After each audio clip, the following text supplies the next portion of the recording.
BIAM model school ও কলেজকে সরকারিকরণের লক্ষ্যে মানববন্ধন। বগুড়া থেকে তানসির আলী মন্টুর পাঠানো তথ্যচিত্রে থাকছে বিস্তারিত।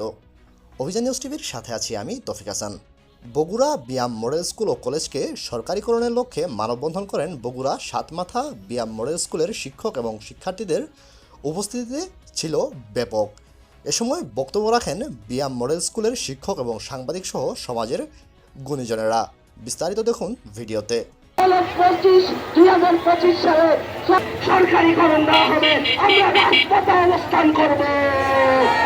এই আশাবাদ ব্যক্ত রেখে এবং জেলা প্রশাসন বগুড়াতে দুঃখজনক বিষয় হলো সত্য, সিটি কর্পোরেশন হলো দুইটি মাত্র সরকারি প্রতিষ্ঠান। অন্যান্য ডিস্ট্রিক্টগুলোতে দেখেন, ঢাকাতে দেখেন শিক্ষকরা আরো মানসম্মত শিক্ষাদান করে বগুড়াকে শিক্ষার নগরীতে আলোকিত নগরীতে পরিণত করবেন। আমি গ্রামের স্কুলের একজন প্রাক্তন শিক্ষার্থী। এখন আপনারা সবাই জানেন, মোটামুটি সবাই জানা আছে যে গ্রামের সেই 2003 সালে একটা প্রকল্প আন্ডারে তৈরি হয়েছিল। তারপর